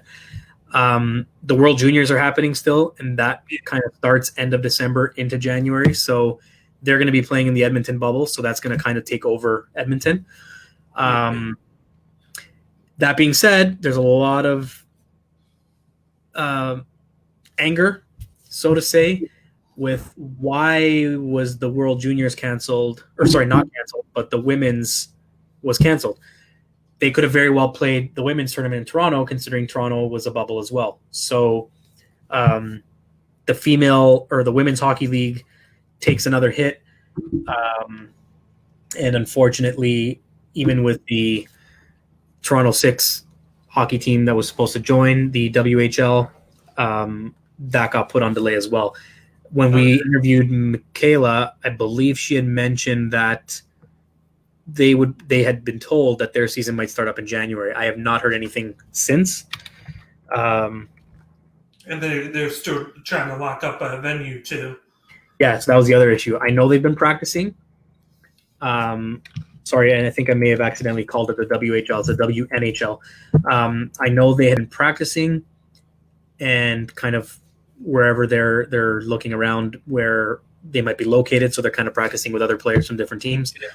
But even that league there, this is a bit of a hit on them because they were really going in an upward position with getting the attention, getting the sponsorship, and getting all the media frenzy around it. And now it's kind of taken a back seat again because now they don't even have – they're entering a season of uncertainty as well, so they don't even know what happens for them. And apparently we were talking about it 2 weeks ago, why the Seattle Kraken were waiting an extra year to join the league. They're still building that arena. Yeah, and I heard they had some setbacks with that too. Yeah, I saw some stills and everything. They're still building it. It wasn't going to be ready in time, so they were truly weren't going to be ready to play in there, and so they would have had to try to find an emergency arena to play in until it got done. So, in addition to that, I just read something from a week ago. The Seattle Kraken delay the AHL franchise by 1 year as well. So it says here the Kraken will split their players among several American Hockey League teams for their inaugural 21-22 season, with plans for their own AHL franchise in the Palm Springs area delayed by a year. So that just took a hit too. Wait, the AHL team? Yeah. Now that team has already been put together, so their players are kind of going to get thrown around and play. Kind of like what the Vegas Knights did. Yeah. Where they were supposed to take over, I think it was Chicago, the Wolfpack there, or the Chicago Wolves. Yeah. But while they were waiting to take over, I think Chicago had a year left on that lease with the team, so they had players there. They had players in 2 other teams before they took over the team. So it won't be too bad of a thing. I don't know how that's going to work. Like, can like a team that owns the rights to that team, can they call one of those guys up, say if he does great? Like, yeah, that's the thing. I'm not sure if they're going to have that ability to be called up. They might be subject to not being able to because of obvious reasons, but I'm not sure. Yeah, that'd be interesting to see what kind of a loophole there is there. But it also says that construction on their 10,000 seat arena. 10,000? That's all they're going to fit? Huh.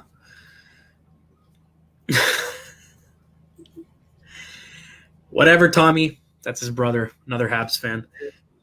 Deep down, though, he's a closet Leafs fan. You know, the only smart person in that family, mind you, out of the people that I've met, is their mother. Their mother is a Leafs fan, and she's a dedicated and loyal worker for the company and a wonderful lady, wonderful woman. It's unfortunate that her 2 sons are Habs fans. I guess everybody has their flaws. What's unfortunate, all you guys are the wrong Canadian fan. You should be a Calgary Flames fan. Too far west. So what? Too far west. And I will never consider Montreal to be Canada's team. They're not. They can't even spell Canadians right. They write it with an E. Canadiens. Got a Johnny Gaudreau fan. So yeah, they're saying their arena will not be ready till late 2022. And they claim it will offer great game day experience from parking to puck drop. Wow, they're putting efforts into promoting their parking. It's great. Mind you, that's something that you suffer as a Leaf fan. You can't park anywhere near the arena, and if you do, you're spending about $50 just to park your car. See, that's what's great about Philadelphia having its own complex is all of our teams on one spot, and they all in one section area of Philly. I like that. It like literally, you got the Lincoln Financial Field where the Eagles play. Right next to that is the Wells Fargo Center where the Flyers play, and then across the street, literally, you walk across the street, and that's where the Phillies play. Mm-hmm. And then of course the Sixers and Flyers share the Wells Fargo Center.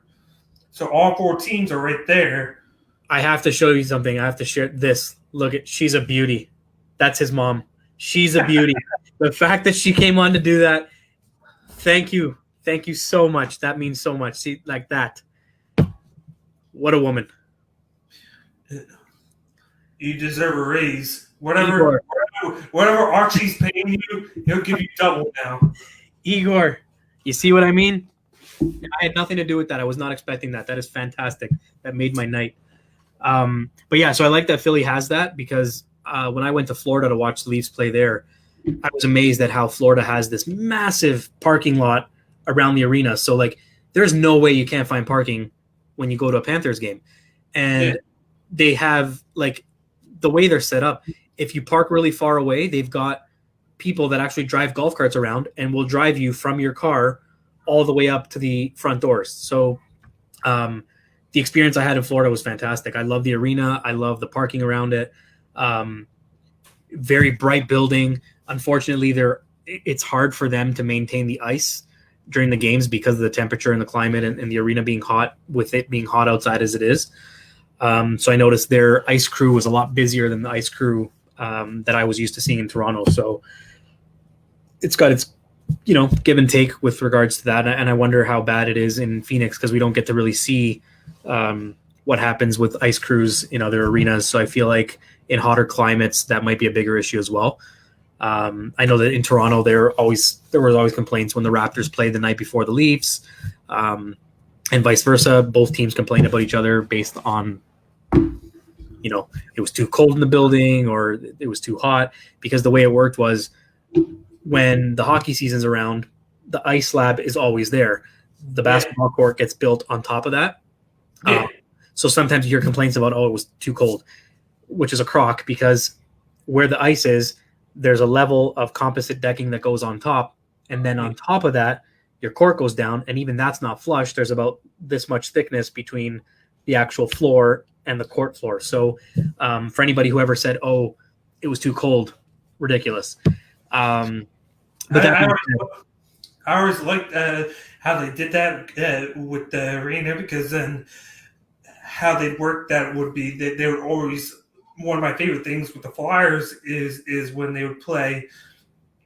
They usually would do it after Christmas. They would do the 1:00 Saturday games, which were always nice. Like me and my buddy we always go to Xfinity Live, which is this spot right outside the Wells Fargo Center. Mm-hmm. It's like a big bar with 4 bars in it, and then they got a main one in the middle.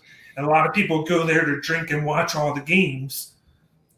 We go there and watch the Flyers there just because it's a 1:00 game. So we know that we could go there and watch it, and then by the time the game's over, it would be 3. And then we'd stay there, and then usually the Flyers would come on later that day at like 7:00. And then sometimes we stay, or sometimes we drive home, and then I would go to his house, and we'd watch the 7:00 game there for the Sixers. And then she just oh, such an amazing lady. People like that are why I missed that job, because she was always happy. One of those ladies that just, when she sees you in the morning, it's always the first thing, good morning, no matter how bad her day had been going. You never knew if she had a bad day, because that lady keeps that building moving, man. She is a fantastic person. It's too bad I can't say the same about her sons. And then he just said, ha, ha, ha. Yeah. But yeah, so it's cool. I mean, I know that Toronto was also looking at the possibility of, and Igor might be able to speak more to this because I haven't been there in a while. The building itself, they're going through some revamping and expanding. Toronto's in a position right now where they cannot. They're really limited with space. They can't really do much when it comes to venue growth.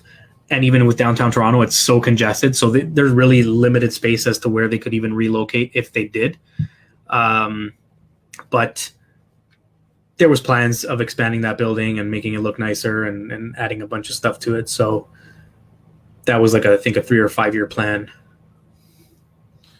But yeah, I think there's a lot of nice buildings out there. I'd love to eventually catch a game in every building in the NHL, but we just had the Wells Fargo Center renovated, where they put a brand new Titantron in the middle, and then they renovated the top section. They took some of the club boxes and they turned it into this library walk-in standing room only, where there's a bar. Okay.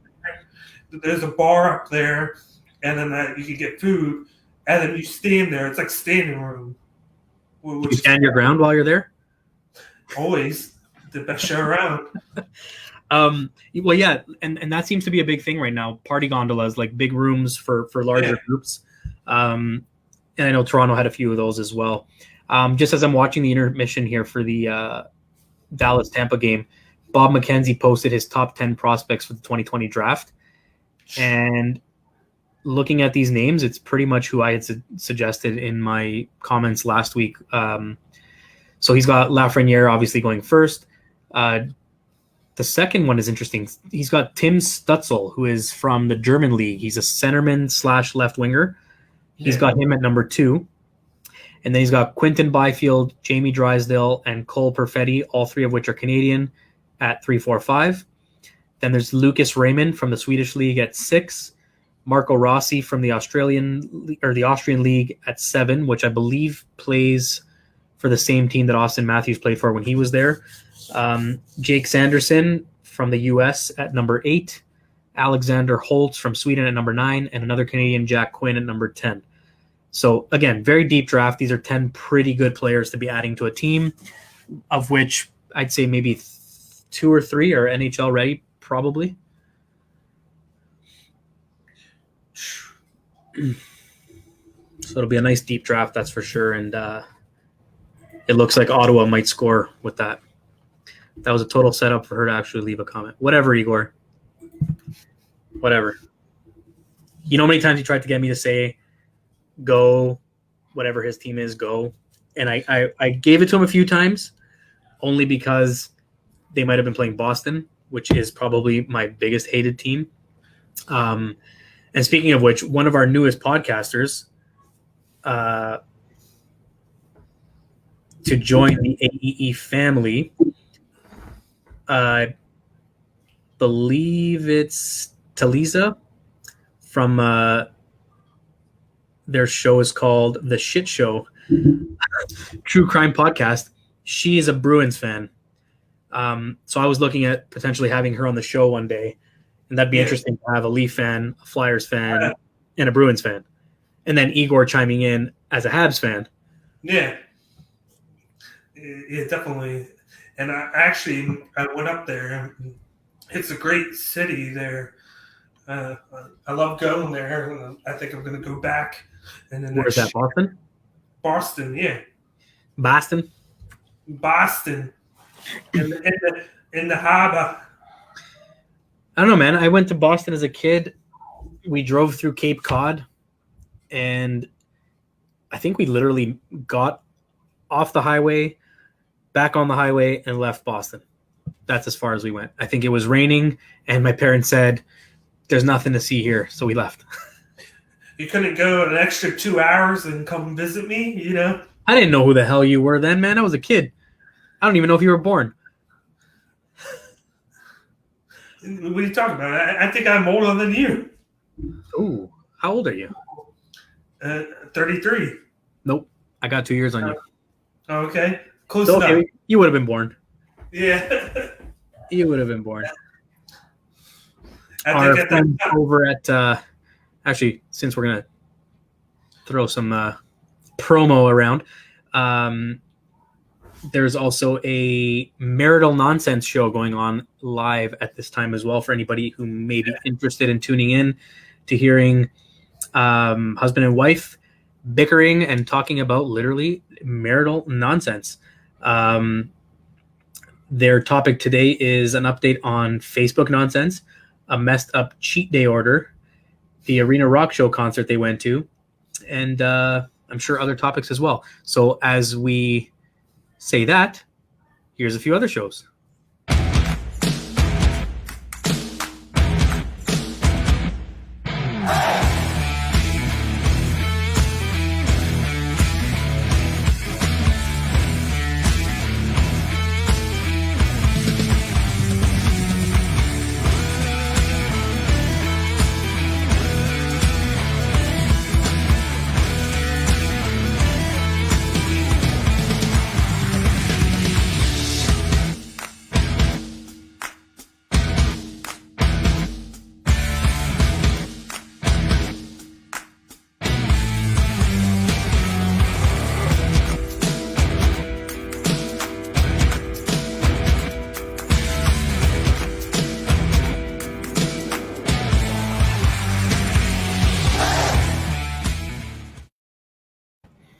So as you can see, our lineup has been expanding. We've got a few more shows added in there.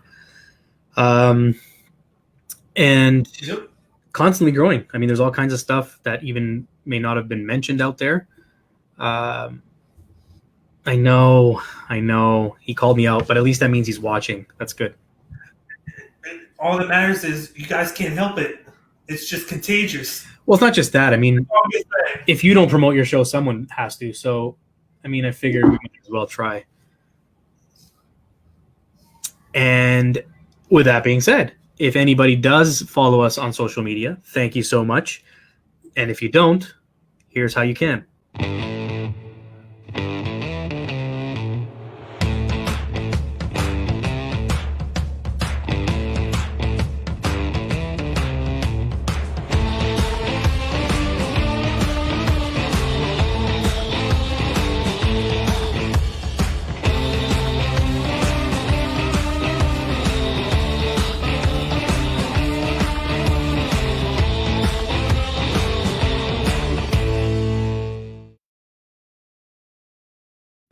So our latest social media presence is we are also available on Twitch.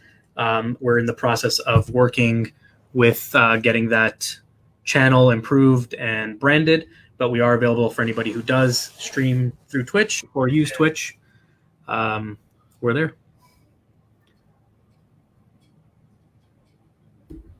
That's a really sweet message. Never thought I'd say that from Igor, but thank you, Igor. He's trying to reel you in. Yeah, he is. And then he's going to cut you from the line. Let's just put that back up for a bit. I'm going to enjoy this. That is huge, man. I'm telling you, he's going to get you. And then next thing you know, you're going to get a message from your phone. And he's going to send you the theme to Stand Your Ground. And you're going to start watching it. He knows where I live, so I can see one day at some point I'm going to go outside and there's going to be like a bag with a Montreal Canadiens jersey in it or something.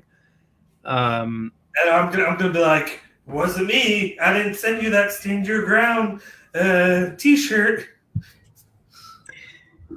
We'll see. I bet you Between the Pipes has a shirt before Stand Your Ground does.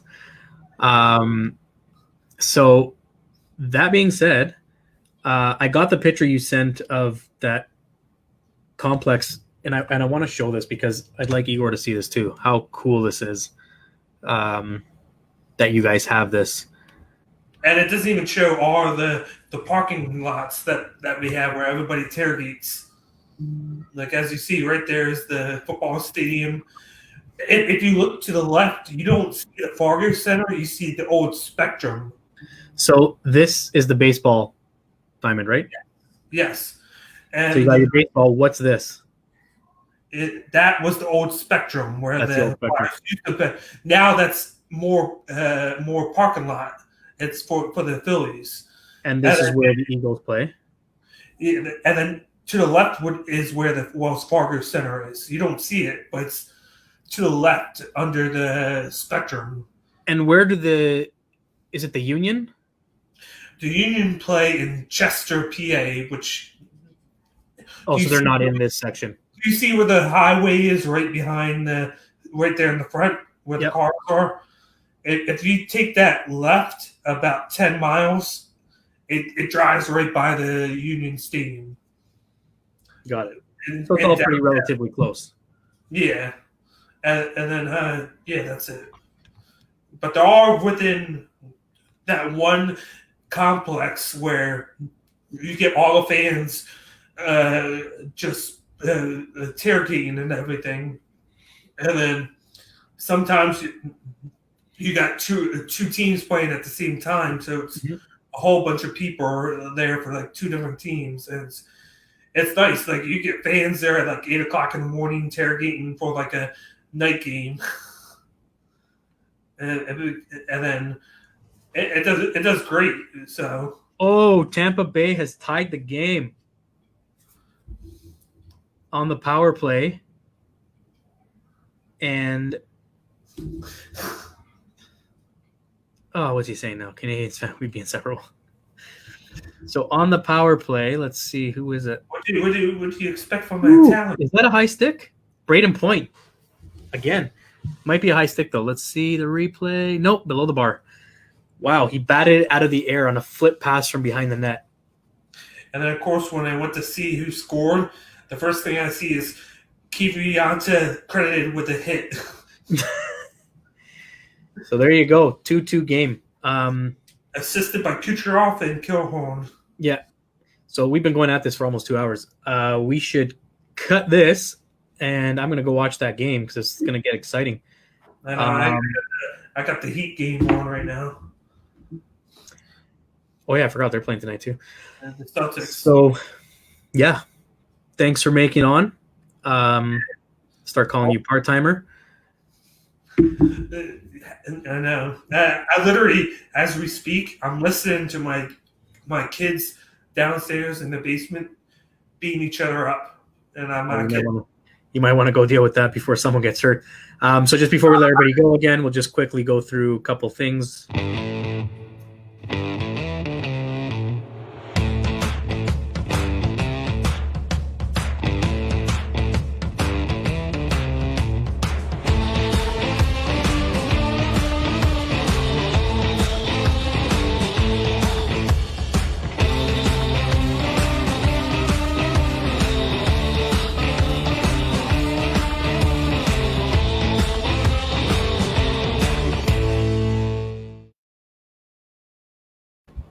So there you have it. Like us, follow us, subscribe to us, do what you got to do, please, because there's no us without you. Those are So big words.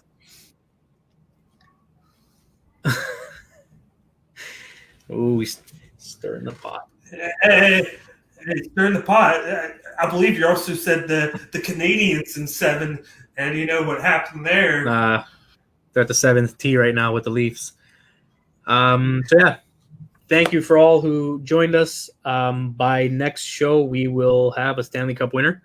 I might look into possibly doing, depending on when this series goes, a Stanley Cup special, depending on when it ends. So it might be before Friday, but otherwise, either way, we will have our Friday show for sure.